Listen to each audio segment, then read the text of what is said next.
Good evening, everyone. It's January 11th, 2016, sorry. And this is the regular meeting of the Board of Education. We apologize for coming up here a little bit late, but we did have business to conduct in executive session. I just want to remind everybody that we will be asking your motion to reconvene into executive session after the public meeting. So why don't we start off by asking everybody please rise for the Pledge of Allegiance.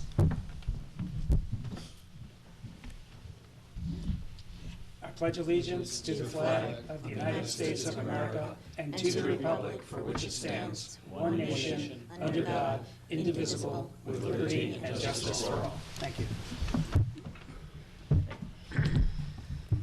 All right, so we're going to start off with comments by board members. You'll note that Kathy isn't joining us this evening. She had a family issue that needed to be addressed, so she does apologize for not being here. So why don't we go ahead and start off with you, Steve?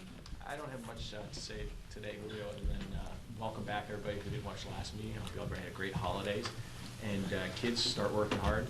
Let's get those scores up. Do great on tests. So. Okay. And lastly, just be careful and thank those folks standing outside during drop-off and pick-off. It's getting cold. We've had a great winter so far, but I'm starting to feel sorry for them again standing out there. So go easy on them and please try to block my ideas and drop it off. Great. Okay. No comments from me. Thank you. No comments. Michelle? Just a couple of things. I did want to wish everyone a happy and healthy new year. I did not, unfortunately, get to attend the concerts, which is really my favorite time of year, but I was able to see them on our Access channel, and anyone who did get to see them, really such a wonderful performance. I did want to note on the strings program, which Steve did talk about at our workshop, to think that a couple of years ago that we did not even have that, and the growth and the talent, it was just really so impressive. So congratulations to all those students. I did want to ask Jim, I had a parent ask me the other day with all this talk about the lottery, where is our lottery aid? And how is that calculated? And if you could just kind of explain that, because I didn't really have the answer. Yeah, the lottery aid is pretty interesting. It's the way I think it was sold originally, it was going to enhance state aid, but actually what happens at the state level is it doesn't enhance the state aid, it just becomes part of the state aid package. So the lottery money goes into the general fund at the state, and then when they pay the state aid out, it just becomes part of that total package. So it was a little bit of a disappointment. This goes back years and years ago when they first implemented the lottery, but it's not above and beyond the state aid that you get. It's part of the state aid that you get. When the money goes into that general fund, is it itemized so that you would know how much money is being? We don't get that at this level, no. No, all we get is... Is there any way to find that out? Is that possible? Well, we do participate in a BOCES service, the state aid planning service, so and they have contacts at the state, so that would probably be a good place to start. Okay. I could check with them to see, sure. That would be great. And then the last thing I just want to mention was that I became aware that through our grant funding, as a result of the reward school recognition that we received after the 3 years, that this year we will be offering SAT prep for our 11th grade students, SAT and ACT. With all the changes in the SAT, and it's a very important year and there's a lot going on, I just really want to encourage all students and all parents to please have their students participate in this really extraordinary opportunity. Again, because we're a small school, it's something that we're able to do, and where each individual student can really get this extra support. So really encouraging. It has been something that we have been talking about as a board. It is something that our community has asked of us, which is to really work on increasing our SAT scores. So this is the way to do it. That we can give this opportunity is really extraordinary. So please, I hope everyone takes full advantage of it. That's it. Okay. All right, I've got a couple of issues or a couple of items. Number one is, I think for new business, Lauren, if we can add something to the agenda moving forward until it's resolved, we want to reintroduce the veterans tax exemption discussion. I think that we had discussed it probably a couple of years ago. There was still a lot of there wasn't really consensus of which direction that we should go to. I know that some veterans have expressed their concerns and have expressed their opinions, and I think that, certainly between now and budget season, we should open the item for discussion, and would really appreciate, members of the community kind of chiming in. I'm not going to put Jim on the spot right now, but I'm hoping that for the February board meeting, we can ask you to do a presentation on what the tax exemption is, who it covers, how it differs from the existing exemptions that they have, what this might ultimately cost the district or cost the residents in this district. So that's something that I'd like to put on as new business so that we can continue to discuss that as we go forward. I also wanted to remind everybody that, with the appointment of Mr. Albano, that we will be hosting a number of community forums across our community. We've identified, a number of organizations. If you do represent an organization, and I think maybe what we could do, Lauren, is to kind of post the organizations who we have extended invitations to, and then maybe folks can access that on the internet. And if you don't see your name, or if there's a group, that you'd like us to speak at, we'd be more than happy to consider that. Now, I was under the impression that these presentations would, there was going to be a core group. It was going to be myself, the superintendent, Dr. Wilson, and certainly Carl, and that we would open it up to participation from the other board members, because it was going to be more of a community information session rather than a public meeting. But I think, Michelle, you expressed your concern that, when you have 3 or more board members, that it could constitute a quorum, and therefore, we can't really have that without, or any decisions that might be made as a result of this meeting could be binding, even though it wasn't intended to be binding. I know that there is some language in the regulation that if you have a chance meeting or it's a social event, that doesn't really count. So, maybe Dr. Wilson, you can give us your advice of kind of what you perceive these forum to look like, and then we can figure out, do we invite the whole mishpacha to come with us, or, do we just, perhaps depending on who we're going to be speaking to, who the appropriate board representative might be to attend some of these meetings. Well, I think just to again explain that these are like town hall meetings. They're forums where we're trying to connect what's going on in school and make information available to the public. And it was thought and suggested that first and foremost, it would be really a good idea for the superintendent, the next superintendent, Carl, to be out in the community so that people could start to see him in that new role, as well as hear his vision for the future, which I know he does have, a way that where he wants the district to go. And this would probably be the first and foremost person to be there. And I know similarly, and Julio, you who as a board president now for several years and who have really done a lot to bring the district along, we thought it would be really important for you to reflect on that and journey, and also on the various goals that the board has had this year and where we are with those. And I'm basically there because of my relationship with the strategic plan. And I spent a lot of time in the Tuckahoe community 3 years ago going around to all these same groups, asking them to tell me what they thought about Tuckahoe schools. And I did all the listening. And I think somewhere in the conversation, we need to sort of get back to the community. Not spend a long time, but just to maybe highlight, here are some of the things that where we were, now where we have come to be.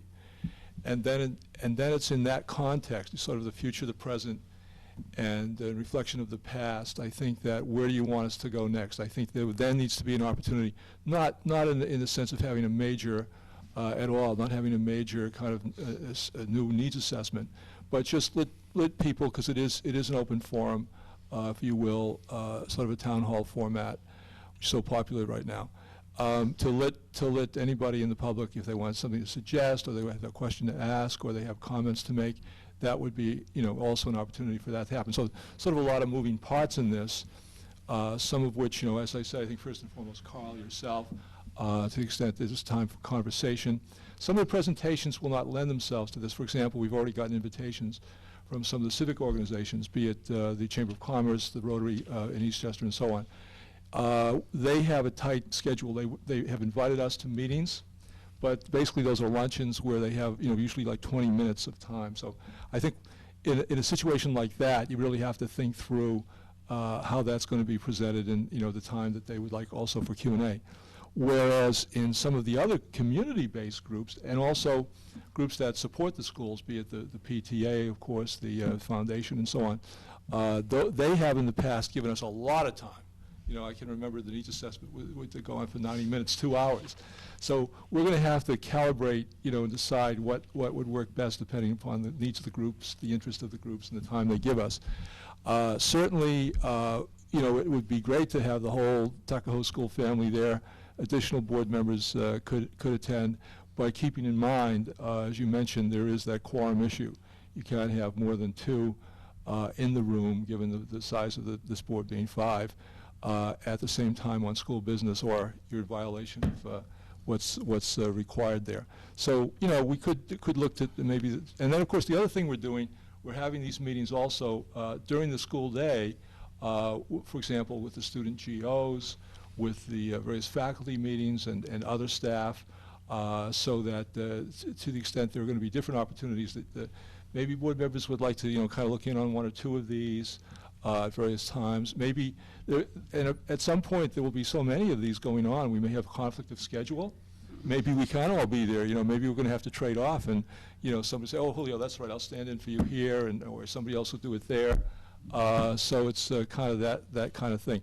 Laura, who's doing a great job, got letters out pretty much. More have to be, invitations need to be extended, but she is keeping a schedule, and we'll share that as it fills in. Okay.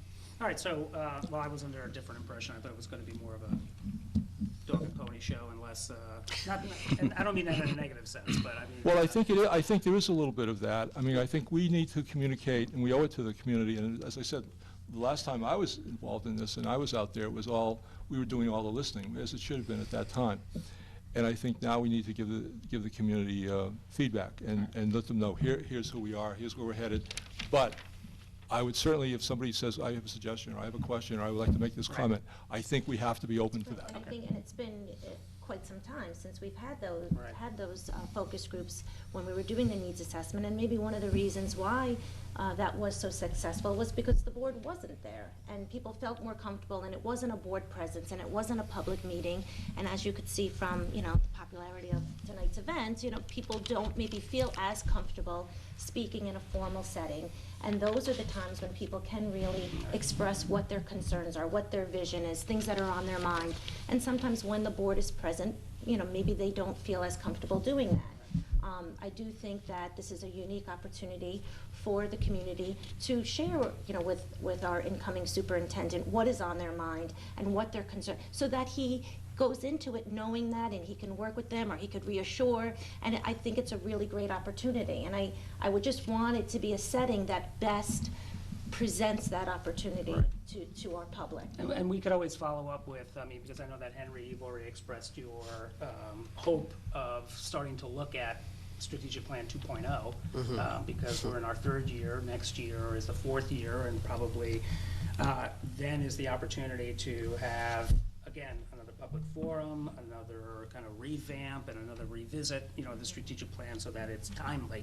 But I just want to ensure that, that we will be going out to the community. We will be, again, as Dr. Wilson said, giving you kind of a snapshot of kind of where we were, where we are, and where we hope to be, and to give all of the board members an opportunity if they're available, because none of us are going to be available for every meeting.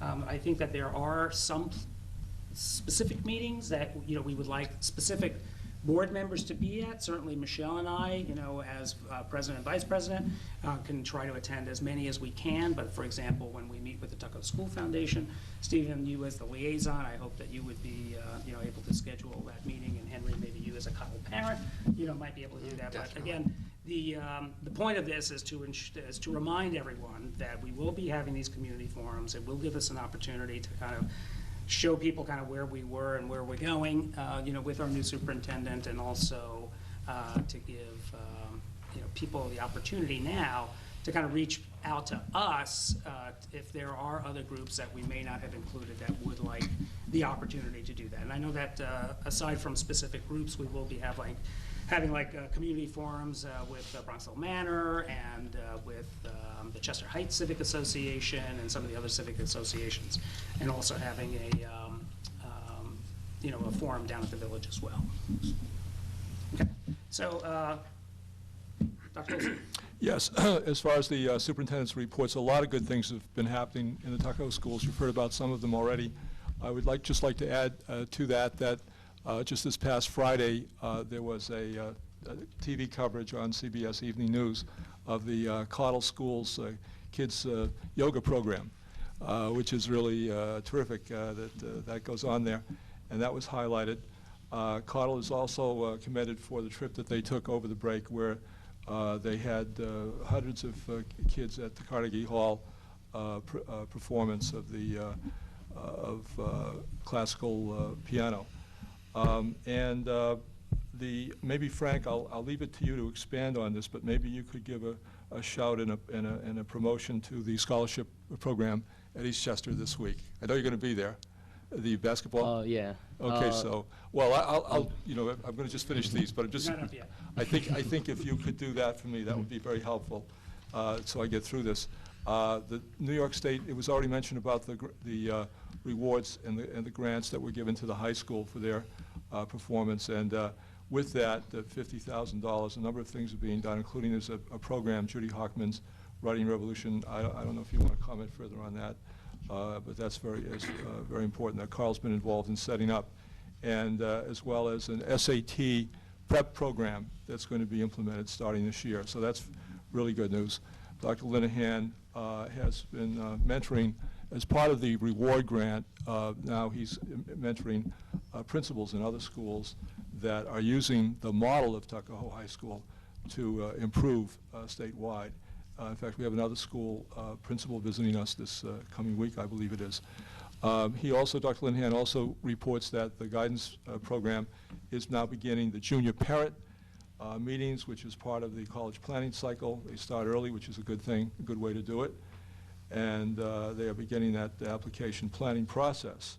And they also have January 15th, right around the corner, a group of alumni coming in, having a forum. These are recent graduates who will share their experience of freshman year with the senior class. I would also like to mention that some early admissions results have come in. There have been some really good college acceptances. Some of the schools that they mentioned to me, George Washington, Cornell, Villanova, and Indiana University as a few examples. I would also like to mention, it's been mentioned before, but Tuckahoe's first annual high school Olympics for grades 9, 10, 11, 12 will be held on January 29th to celebrate the end of the mid-year and the midterms. This is basically based on the old Greek model of Olympic Games, but with the twist of sort of modern contest. The Olympic Cup will be, each class will have a team that will be participating in volleyball, ping pong, tug of war, singing contests, spirit contest, and a bunch of other activities. The Olympics are aimed at bringing students together for common purpose, to have fun, promote sportsmanship, leadership, and build class and school spirit. So we wish them well with that first-time effort. And then I would also like to mention at the middle school, they plan to participate in a new program that's provided by our State Assemblywoman, Amy Pollan. This is called There Ought to Be a Law, and students will be asked to come up with a proposal for legislation and what they think would be a good idea to create a law to do. And with that, students will be selected from that and be invited to go down to the State House in Albany and speak in the, actually there, in the legislative headquarters. So that's kind of interesting too. I would like to mention, in the context of what we just said, that the board has a very ambitious agenda and a lot of things going on. And you'll hear more about that, especially when Jim talks next and so on. But I think that as a result, I would like the board, if they could do it at no major inconvenience, I have suggested that we'd like to move the board meeting scheduled originally for the 29th of February to the week previous, which would then be the 22nd. And that actually has to do with the fact that we have a deadline notification of the end of February for teachers in terms of whether contracts are going to be extended for probationary teachers. And we need some lead time on that. We need some time. We couldn't just do it on the 29th and then notify people by midnight that night. So we, as a practical matter, just would like to make that change if that's feasible, move things up by a week, February 29th to the 22nd. And then, because of what we were just talking about in terms of these open forums, we already have an invitation, and the Chamber of Commerce would really like us to come and talk at their monthly meeting, which would be on the February the 8th, which is in conflict with a board meeting that same night. But we could do it nonetheless because we would finish our remarks before 7:30. So I think if the board, just on that particular date, would be willing to start the public meeting at 7:45, we could fit that in. So those are the two modifications to schedule. If it works for the board, we'd like to have the February meeting start, the first one on the 8th, start at 7:45, and the second one moved from the 29th up to the week before the 22nd, if that's feasible. Okay, now, I don't know if that's something that we have, is that something that we need to vote on, Lauren? Changing the schedule? Yeah, okay. All right, so then I need a motion, from the board to do two things. One is to move the meeting schedule for the 29th to the 22nd, and then the second one is to begin the public meeting on February 8th at 7:45 due to, a commitment that's been made to meet with the Chamber of Commerce about our future. So with that, do I have a motion? Michelle, second. Stephen, discussion? All in favor? Aye. Thank you so much. That's very helpful. Okay. And Lauren, please have them reflect that on our district calendar. Thanks. Okay. Is that it? Oh, that's it. That concludes my, I'm sorry. That's enough, isn't it? Mr. Albano. Okay. Dr. Wilson was very thorough, but I thought maybe it was worth mentioning that the two parents that are the driving force behind the yoga program, Miss Connie Bear and Mrs. Kelly, they've done this for a number of years, and there's been a lot of research recently about stress on our students and our young children. There's more demands on them than ever before, and I think being inundated with information also does not always help. And they just do an amazing job at Cottle. And anyone who had a chance to see the CBS coverage, it was fabulous. Our students just looked wonderful. And their response to the interview questions really portrayed us in a very positive light. Also, Dr. Wilson and Michelle Licio talked about this Reward School grant. And just to elaborate, I did speak a little bit to this last week, but the high school for 3 years in a row has had no gaps with subgroups, whatever those subgroups may be. That includes our ESL population, our special needs students, and that is a real accomplishment. And maybe one time, 1 year, you can say coincidence, but it's happened 3 years in a row. And because of that, there was grant money available from the federal government, and we applied, and Dr. Urbina actually pointed us in the right direction, and we appreciate that. But we were awarded $50,000 to continue to improve upon things that we've already been doing. And we decided in two major categories. One, of course, is this SAT review for our students, which we really are encouraging them to take advantage, and the response so far has been flowing in nicely, and we want to continue to get that word out there. But in addition, we're embarking on a district-wide writing program with Judith Hockman, who is a nationally recognized writing consultant. Her company is the Writing Revolution, and we will have consultants working with our pre-K through 12th grade teachers, all subject areas, on a uniform and consistent approach to helping students improve their writing. And it's not just improving your writing, but it's also improving the way you structure your thinking. So this is something that we've been looking at for quite a while. I think we've made some progress in that area, but we believe this initiative will really benefit every student across the board. And that will begin in February at our conference day, and it will continue probably for the next maybe 12 to 18 months. And we'll have in-house consultants, and we will be submitting work to be analyzed, and it's a very, very thorough program, and you will hear more about it from me as we progress. Great. And wasn't there like an additional $25,000 to cover the costs associated with Of playing mentoring. that role of mentor? Yes. Travel expenses and... Yes, Dr. Linehan has been to 2 schools upstate, so they do also support the ideas that we give back to other communities, that they can learn from us and our success. So we're very proud. Dr. Linehan has been out a couple of days visiting other schools, providing mentorship. And as Dr. Wilson said, we do have a principal joining us tomorrow, and we look forward to that. Great. In addition, I just need to recognize Dr. McDonald is doing something that gives back to the teaching profession in general. She was selected to be part of a New York State bias committee for the New York State teachers exams. They're rewriting the teachers exam, and Dr. McDonald has an extensive background in writing exams. So she was asked, and she has spent a couple of days up in Albany, and we appreciate her doing that. It really gives back to the profession of teaching.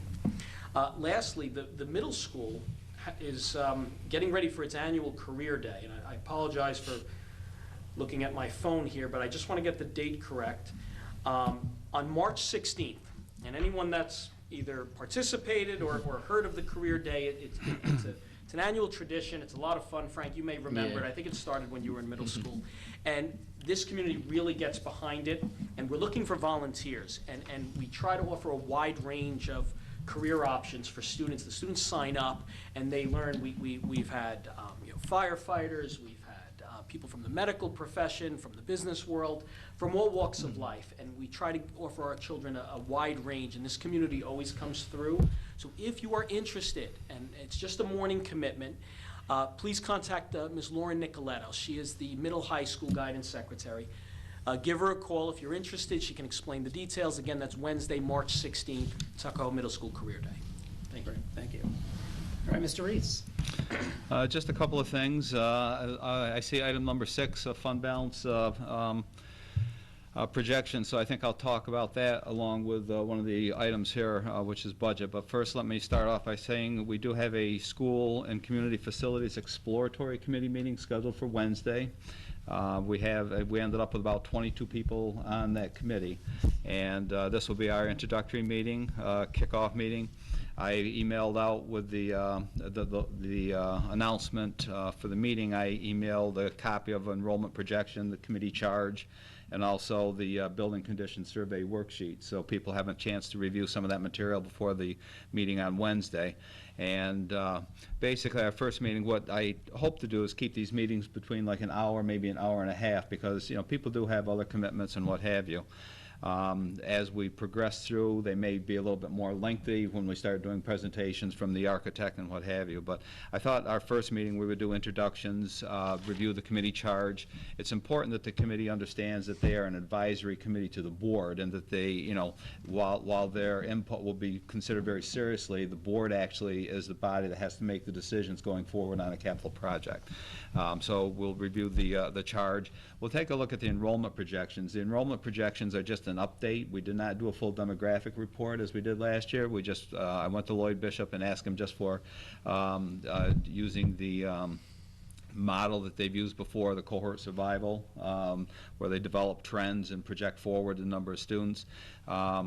We do have that enrollment projection. I think what I'm going to recommend to the committee, and I think we'll shorten the name of that committee to maybe Facilities Committee instead of School Facility. I think what I would like to recommend to the Facilities Committee is that we move forward with another demographic report. There's 2 other demographers. Suffolk BOCES does this kind of work. We would receive BOCES 8 on it. They're a little more expensive than the other RFP, or the proposal that I received when I was seeking some RFPs.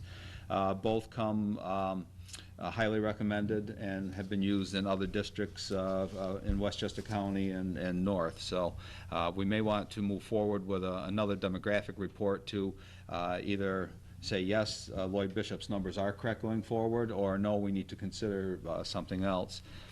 I did email out copies of the building condition survey, the worksheets that were recently completed for Cottle and also the Tuckahoe, the middle school, high school here. The report itself, this information that was emailed out, the worksheets, gets incorporated into an actual document. It was originally due at the state January 15th. That deadline has been moved off to June now, so we do have some time. The state did change the method of input. Before, it was the whoever you contracted with to do the building condition survey, in our case ECG Engineering, they would do the input at the state level. Now the state wants the district to do it. So we have a lot of information. Anthony's going to be probably working on that. I think Charlie will have to get involved with it because the SED portal will all be submitted through the portal now. So a little bit of a change there. So they did push the deadline back to June, which was good. But the meat and potatoes of this report, the things that we need to consider moving forward with our look at the facilities is what the committee has received. And then I thought probably I would like to do an activity. When I sat on a similar committee in the Brewster School District, and we did we had a little activity that we did where the chair of that committee broke us up into groups, and then we just brainstormed ideas for the building. And it gives you an idea of what people are thinking about the building, what they're thinking about the needs, and then we'll summarize all that and take a look at it in terms of the issues that I think in priority order. We have to look at code compliance issues first, needs and efficiencies second, and then obviously we're going to get wish list items also that we have to consider, and we get them in a priority order, and then through a process of revisiting, deciding what the community can accept if we do move forward with a bond as opposed to a 5-year capital project, then we can make some decisions to recommend to the board. So that's Facilities Committee, Wednesday, 7 o'clock, right here in the Tuckahoe Middle School, High School Library. The other meeting that we had recently was a Budget Advisory Committee meeting.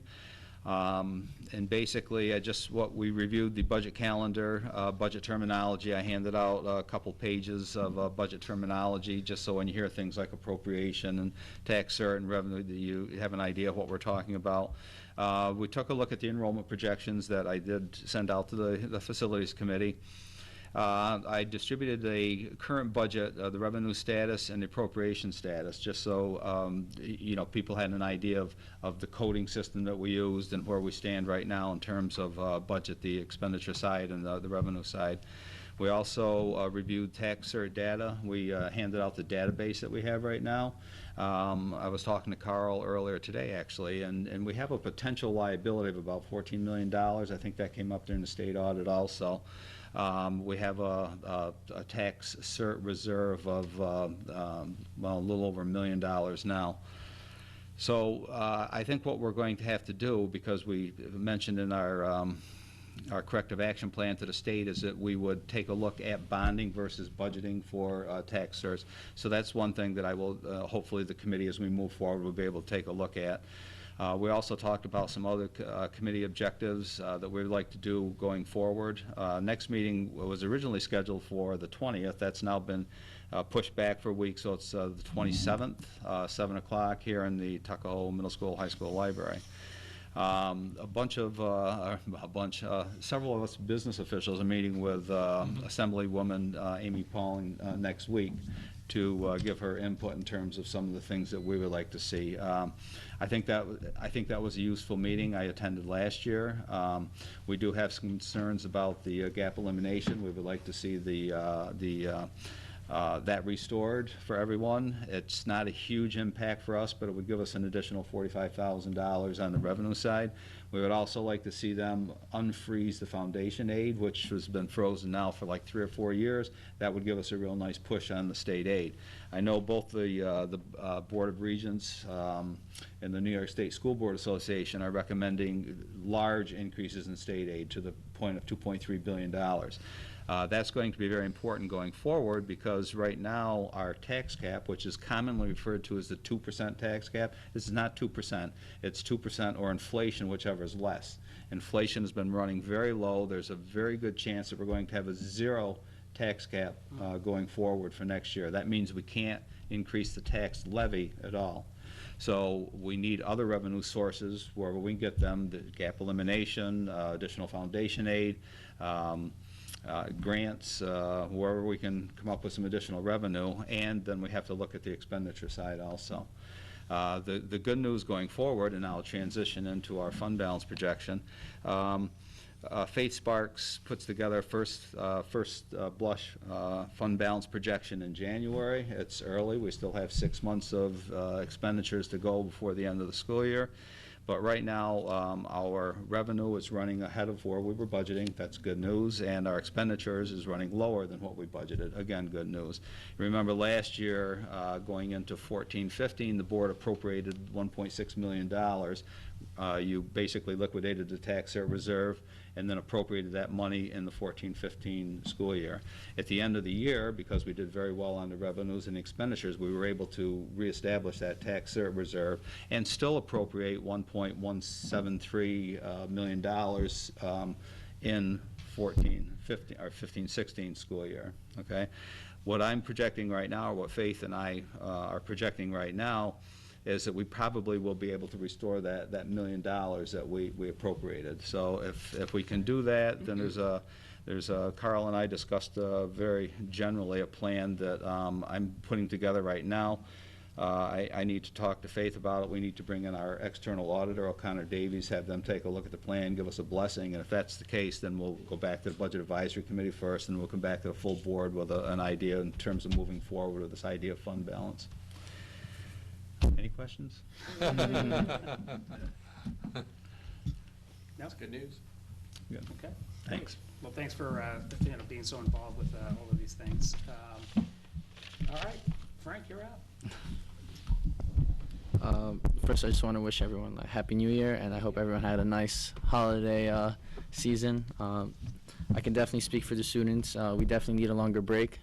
We're going to be talking about next year's calendar soon. Maybe we need like 2 months.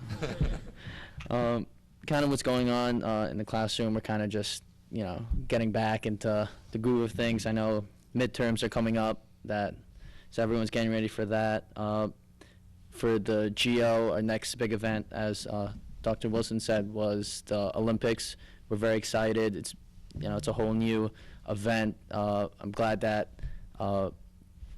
I get to experience it for kind of as like a last goodbye, because it's a great event. I'm glad that Dr. Wilson brought it to the GO to plan. So that's in the works right now. We're almost done. Now we're just kind of just waiting on the date. For the athletic side, kind of again to go back to Dr. Wilson, major event this Friday for Tuckahoe and Eastchester School, the school in the district, will be 2 basketball games for scholarship. I know the teachers, the staff play earlier at 5 on Friday, and we play, Tuckahoe varsity plays Eastchester varsity on Friday at 7. Just kind of get the word. I want to get the word out because it's for a great cause, and it's great to watch, the team play and, the staff play. You get a whole, see that whole experience going.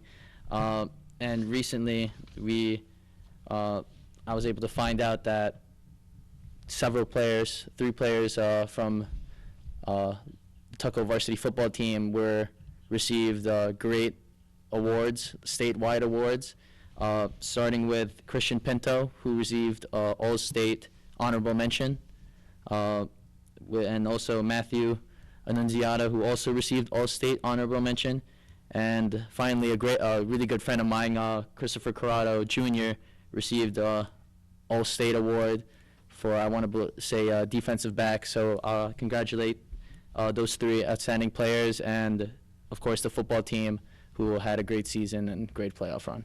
Great, thank you. Now, you're going to be joining us at the facilities meeting on Wednesday?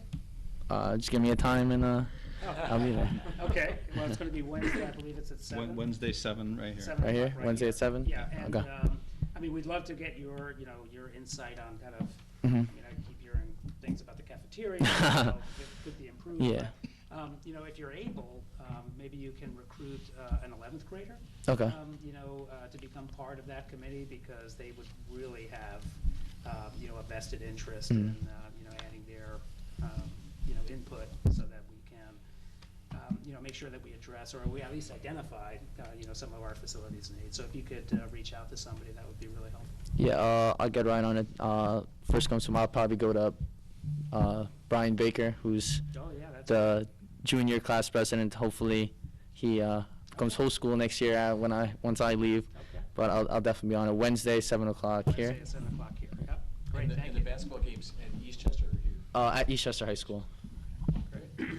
All right, comments from the PTA, Tuckahoe School Foundation? If you want to just put your email address Oh, on yeah. here, then I can give you.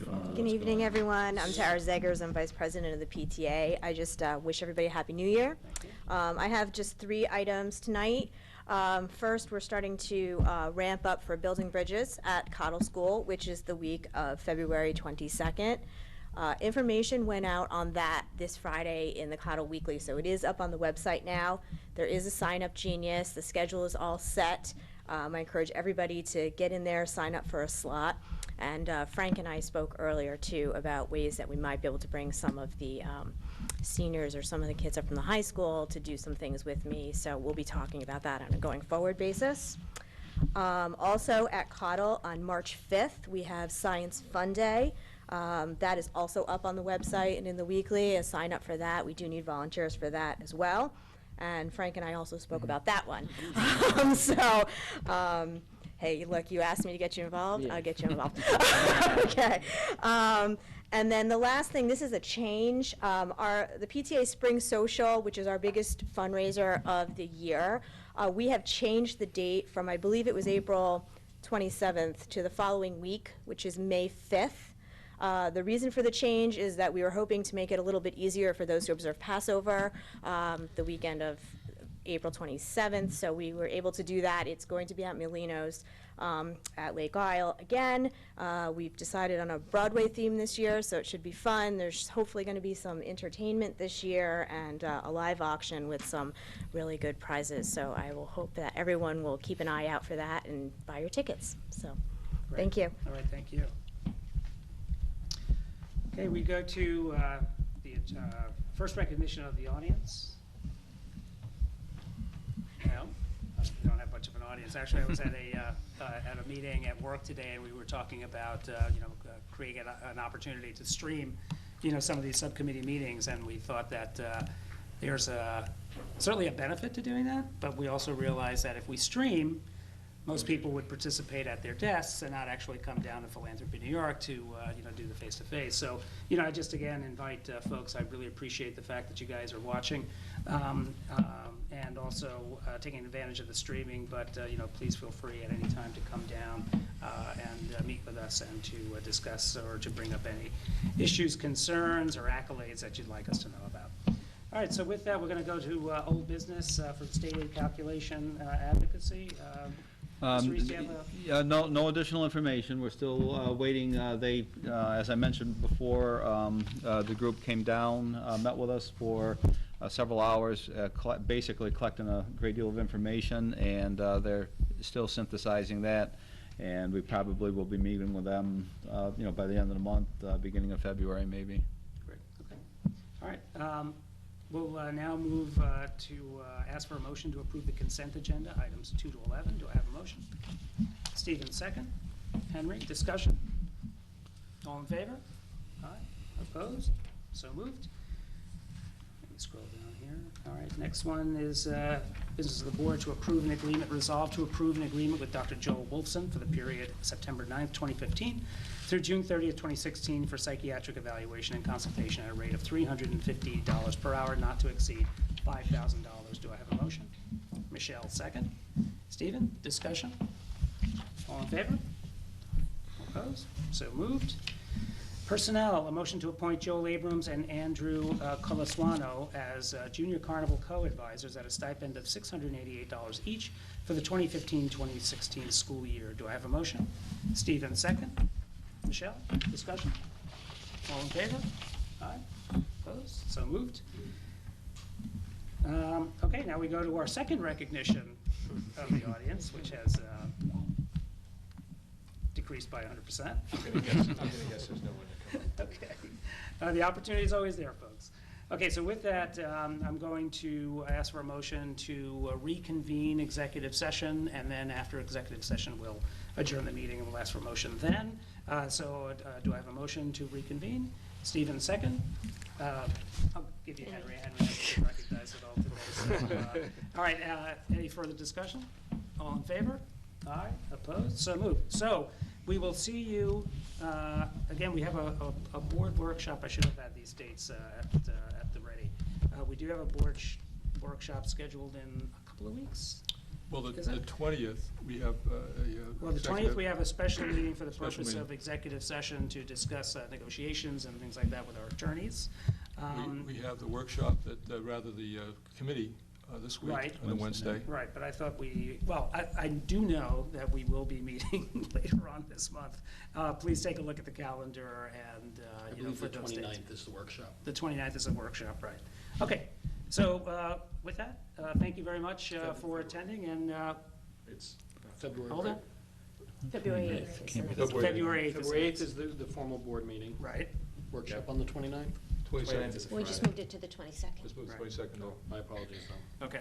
All Okay. right, so it's on the calendar, it'll be accurate tomorrow. So with that, bid you all good night, and we'll see you soon. Thank you.